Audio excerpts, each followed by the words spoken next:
Hello everybody, my name is Tom and I'm here to talk to you about F1 Fantasy. We're racing in Imola this weekend, or more specifically, Autodromo Enzo Edino Ferrari. There's my Italian for the video done. We're racing in Imola. I'm going to be talking over the next few minutes just about what I think about the race, basically, in terms of fantasy going into this Imola Grand Prix. And normally I would also do a video on the Friday about my final thoughts, as I've dubbed it. But obviously with the sprint format this weekend, that's not going to be possible. So this will actually be the only video I send out publish, whatever you want to call it, on Imola. So there won't be any final thoughts video because there's literally practice straight into qualifying. There's no point in doing a video. So these are basically my final thoughts. The only thing that's going to change my views going forward is what's going to happen in the first practice session on Friday morning. Obviously, we've got the practice session, we're straight into qualifying, and that practice session is going to be really important, because really important for the teams, obviously, and really important for us as fantasy managers to see or get a feel for what is happening going into qualifying, because obviously qualifying then leads to sprint race, and sprint race sets the grid for Sunday. So qualifying is really crucial for all the teams, and they're going to be doing some quali runs for sure on that first practice. So I think the practice session that we're going to see before the deadline, fantasy deadline, will be fairly representative of how the teams are going to qualify. Obviously, there will be no doubt some setup changes between the practice session and qualifying, but I think we can say fairly good trust. Is that the word? Don't know. That first practice session should give us a good idea of what to expect.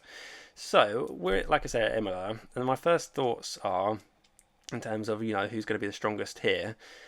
Are the Ferraris are just going to be good again. I mean, the Ferraris have already shown that they're going to be good, and I think the fact that, from what we can gather, the Ferraris are weaker to the Red Bulls in the straights, and there's only really one proper straight in this entire track. The rest of it's all fairly slower, much slower corners. Really, you've got a whole bunch of chicanes around the place, and so I think in general the Ferraris will be favoured here. There's only one DRS zone as well, as you can see, which kind of goes to show that there is only really one big straight.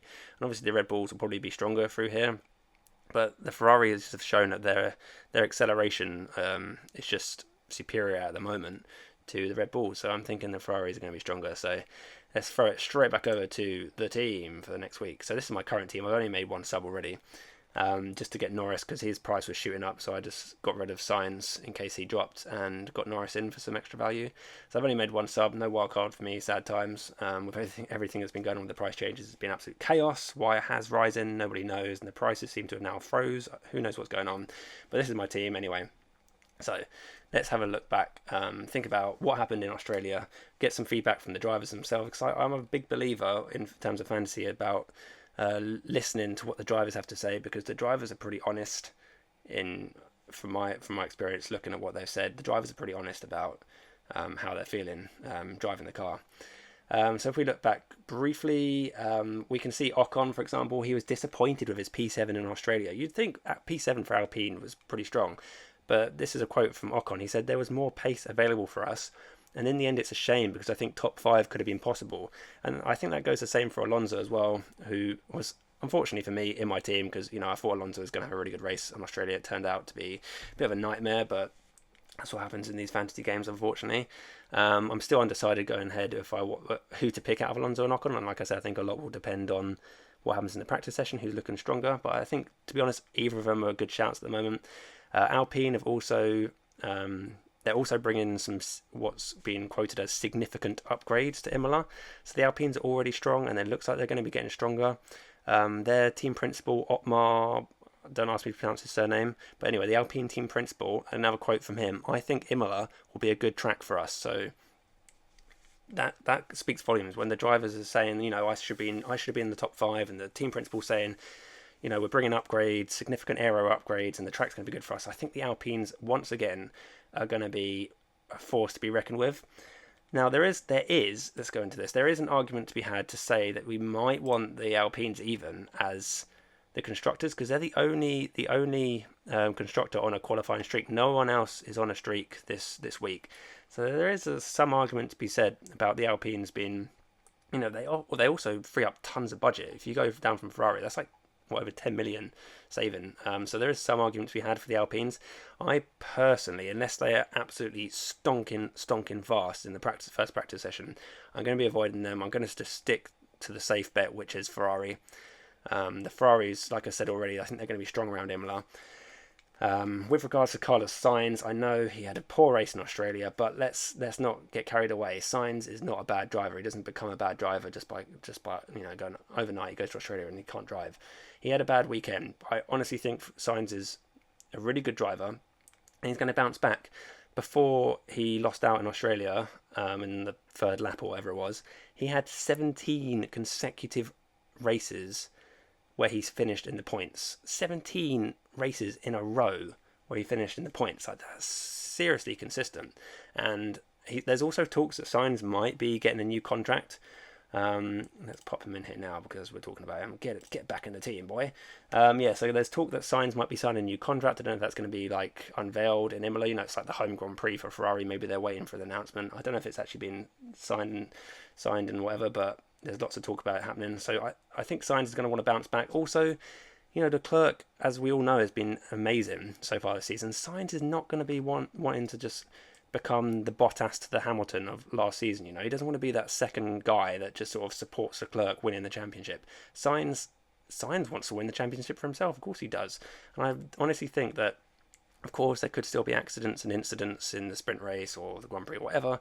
Sainz might again fail to score, but I have faith personally that Sainz is going to bounce back and be strong this week. So although I got rid of him for Norris early on, that was purely for a value point of view. I just wanted the money that Norris was going to provide going up.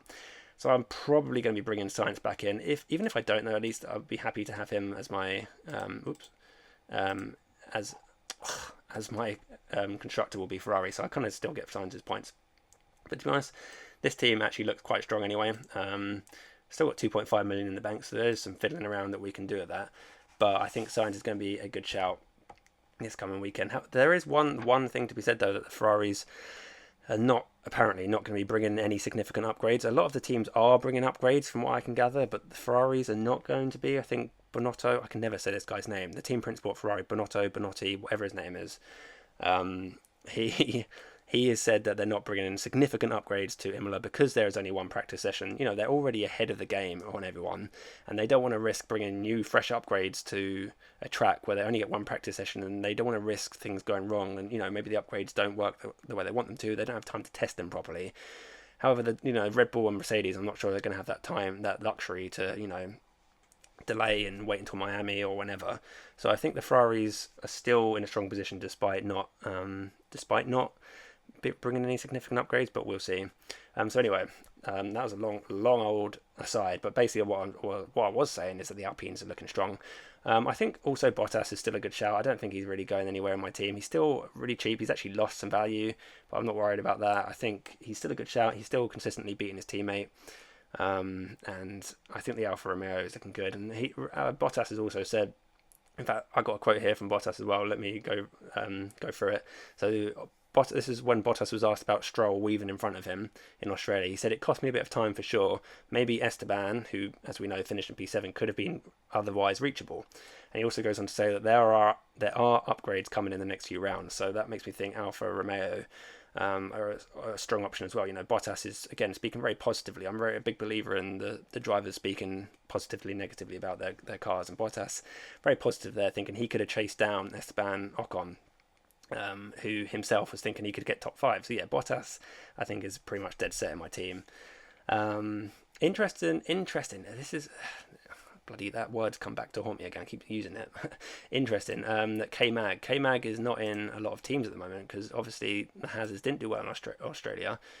But I think there is an argument to be had to bring back Kevin Magnussen. Again, he offers a lot of value. The trouble is, where do you squeeze him in? I've already said I'm keeping Alonso or Ocon because Alpines are so strong. I don't want to get rid of Bottas because I think he's a good driver and Alfa Romeo is strong. There's no room for Kevin Magnussen. It's really hard to squeeze him in. I just don't know what to do with him really. But there could be an argument. For example, we could bring back Kevin Magnussen, and that would free up 9 million. So there's all sorts you can do with the 9 million. Like if you really wanted to, if you don't think the Red Bulls are going to be strong, you could, for example, go and get George Russell, who is close to a streak. If he finishes in the top 10, in Imola, then he could be on a double streak going into Miami. So you might want to preemptively get Russell into your teams. Oh, excuse me.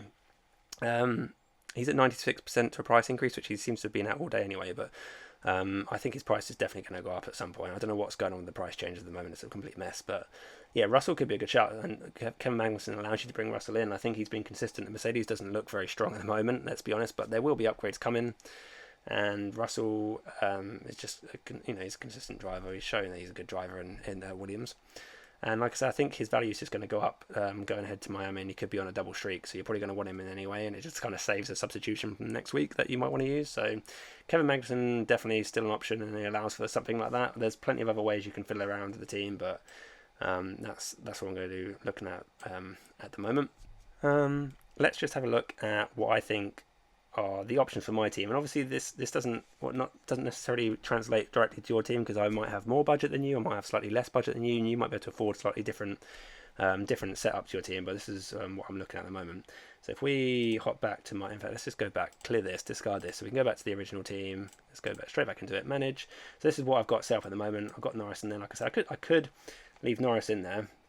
I could go. In fact, what I could do is get rid of Alonso.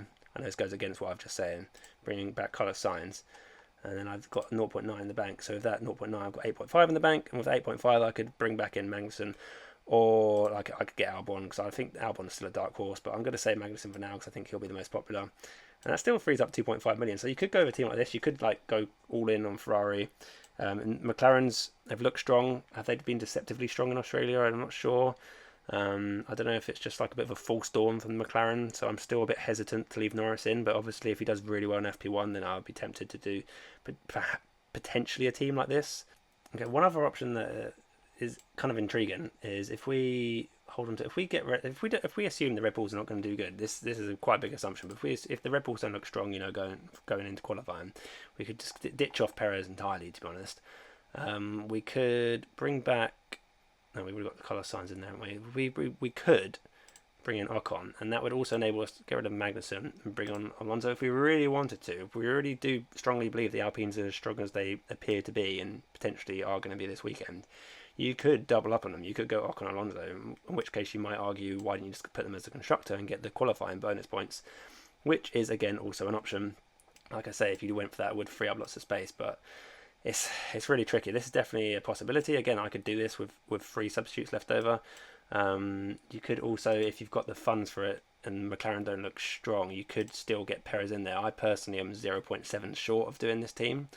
But if you've been on wildcard this week and you've made a host of money, nice haul of money from what's going on with the price changes, you could potentially have 0.7 more than me, and you could afford a team like this. Go all in on Ferrari, kind of all in on Alpine, and then just a little dabble, like little touch of Red Bull cover from Perez. I think that team looks really nice. I think it's a really well balanced team. It does kind of go all in, and like I say, I'm not super keen on doing that in fantasy, because if something goes wrong, then you kind of get hammered even harder. Like what happens with Sainz, you kind of get hit for the constructor and for Sainz in Australia. Alonso, Alonso, and the downside of doing this, obviously, only. Out of these 4 drivers, Ocon, Alonso, Sainz, and Leclerc, only 2 of them are going to get the points for beating their teammate, because you've got both teammates. At the same time, you are guaranteed to get those teammate beaten points. But it doesn't maximise the amount of points that you could potentially get. So yeah, but I still quite like that team, to be honest. Let's just go back quickly. Discard that though. I think that is definitely an option at the moment. I'm most likely going to stick to boring, schnoring, just bring back Carlos Sainz, and my team will be like this for the weekend. I haven't decided fully yet though. Like I said, a lot of it depends on FP1. So yeah, that pretty much sums up my thoughts. Make sure you let me know what you're thinking, because there's so much to think about, and there's been 2 weeks since the race. There's lots of chitter chatter going on in the background about upgrades and that, and we're not going to get a lot of heads up with before qualifying and the deadline with only 1 practice session. So yeah, what do you think? What sort of budget are you working with? I'm on 104.3. I think that's about average, I'd say right now. Maybe probably about average given the wild card at the moment. But one other thing I haven't touched on this video is the Mega Driver. I mentioned that in my last video. I did a whole video on the Mega Driver. I don't think I'm going to be going for the Mega Driver this week for a couple of reasons, mainly because. Well, I'm not going to get into it, but I'm not. Watch my other video, and you can see exactly what I think of it. But I'm currently leaning on not doing the Mega Driver this weekend. But anyway, yeah. So this is my probable team, but we'll see. I'll try and post it on the community tab before qualifying, so you can see what's going on. So make sure you subscribe for that. And yeah, that's pretty much sums up my thoughts at the moment. Just like literally, that's it. That's all I got. Yeah, thanks for watching, everybody, and see you again soon. Good luck this week. Bye bye.